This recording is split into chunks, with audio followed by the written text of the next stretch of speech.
नमस्कार दोस्तों। स्वागत है आप सभी का आज के इस धमाकेदार वीडियो में। तो दोस्तों आज की इस वीडियो में हम बात करने वाले हैं भारत के ऑनलाइन गेमिंग सेक्टर से जुड़ी सबसे बड़ी कानूनी लड़ाई के बारे में, यानी पब्लिक ऑनलाइन गेमिंग एक्ट के बारे में।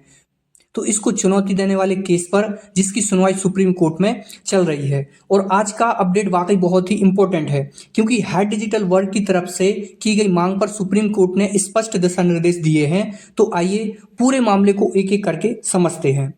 तो सबसे पहले आज सुनवाई के दौरान हैड डिजिटल वर्क्स के वरिष्ठ वकील ने सुप्रीम कोर्ट के सामने यह मुद्दा उठाया है कि सरकार को अपना जवाब सोमवार तक जमा कर देना चाहिए। सोमवार मतलब 24 नवंबर तक जमा कर देना चाहिए। इससे 26 नवंबर से तय की गई फाइनल हियरिंग समय पर शुरू हो सकेगी।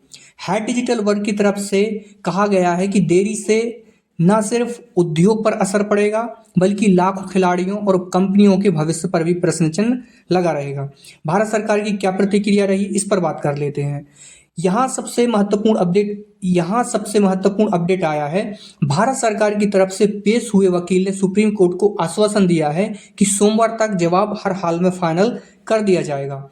इससे संकेत मिलता है कि सरकार भी चाहती है कि यह केस जल्दी से आगे बढ़े और स्थिति स्पष्ट हो जाए। नेक्स्ट पॉइंट, सुप्रीम कोर्ट ने क्या आदेश दिया है। तो सुप्रीम कोर्ट की बेंच ने सरकार को सीधा दिशा निर्देश दिए हैं कि सोमवार तक आप जवाब को दायर कर दो और इससे सभी संबंधित पक्षों को सर्व कर दो। यानी कोर्ट ने भी साफ कर दिया है कि अब कोई देरी नहीं चलेगी। अब आगे क्या होगा, यह सबसे महत्वपूर्ण बात है। फाइनल हियरिंग 26 नवंबर से शुरू होने की पूरी उम्मीद है, जो कि हम पहले से देखते आ रहे हैं। इस दौरान कोर्ट ने पब्लिक ऑनलाइन गेमिंग एक्ट से जुड़ी सभी बिंदुओं पर गहराई से चर्चा करेगी। अब वो बिंदु कौन कौन से हैं, चलिए जानते हैं।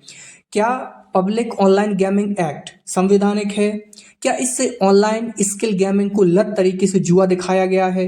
क्या यह कानून राज्यों के अधिकारों का उल्लंघन करता है? उद्योग, कंपनियों और प्लेयर्स पर इसका क्या प्रभाव पड़ेगा?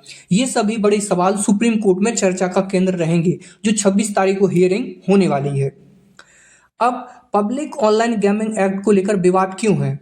क्योंकि पूरे फसाद की जड़ एक यही है।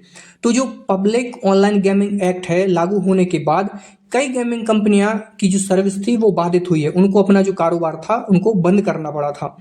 रियल मनी गेमिंग प्लेटफॉर्म को कानूनी अनिश्चितता का सामना करना पड़ा। उनके लिए अभी तक ये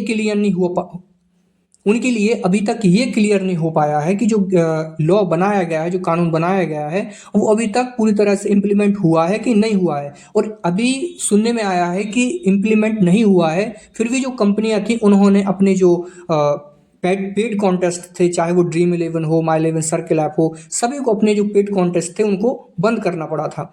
अब नेक्स्ट पॉइंट क्या है, लाखों प्लेयर कंफ्यूजन में पड़ गए कि क्या खेला वैध है और क्या नहीं।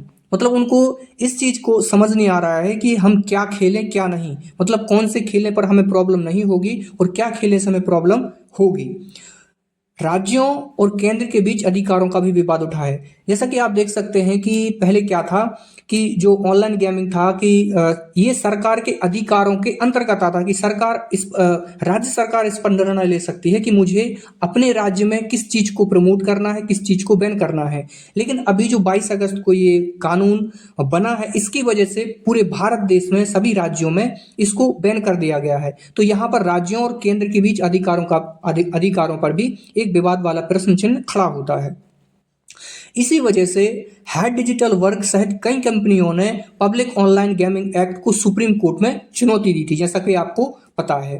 अब इस केस का फैसला बेहद अहम क्यों है? तो इस पर सबसे बड़ा जो अपडेट है वो ये है कि भारत का पूरा ऑनलाइन गेमिंग भविष्य, मतलब जो अभी 26 तारीख को इसका फैसला होने वाला है, 26 तारीख को हियरिंग होने वाली है, तो इस केस का निर्णय तय करेगा भारत का ऑनलाइन गेमिंग भविष्य। स्किल गेम और जुआ में अंतर की अंतिम परिभाषा, मतलब जो स्किल गेम, जैसे सुप्रीम कोर्ट ने पहले भी कहा था, 2023 में कहा था कि फैंटेसी जुआ नहीं है, वो स्किल बेस्ड गेम है।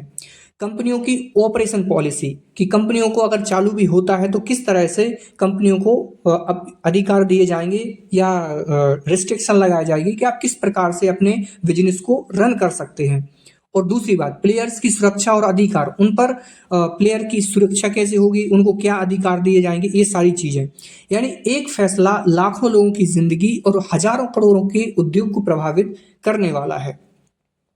अब तक की प्रगति का जो कंक्लूजन है मैं वो आपको बता दूं, तो आज का जो इम्पोर्टेंट अपडेट था उसको मैं आपको समराइज करूं तो उसमें ये है कि हेड डिजिटल वर्क की मांग को कोर्ट ने गंभीरता से लिया है। मतलब कोर्ट भी चाहता है कि ये जो फैसला है वो जल्दी से जल्दी इसका निपट जाए। मतलब जो आपने देखा होगा कि बहुत सारे केस कोर्ट में, सुप्रीम कोर्ट में बहुत लंबे समय से चलते रहते हैं, लेकिन यहाँ पर सुप्रीम कोर्ट खुद चाहता है कि ये केस जल्दी से जल्दी निपट जाए।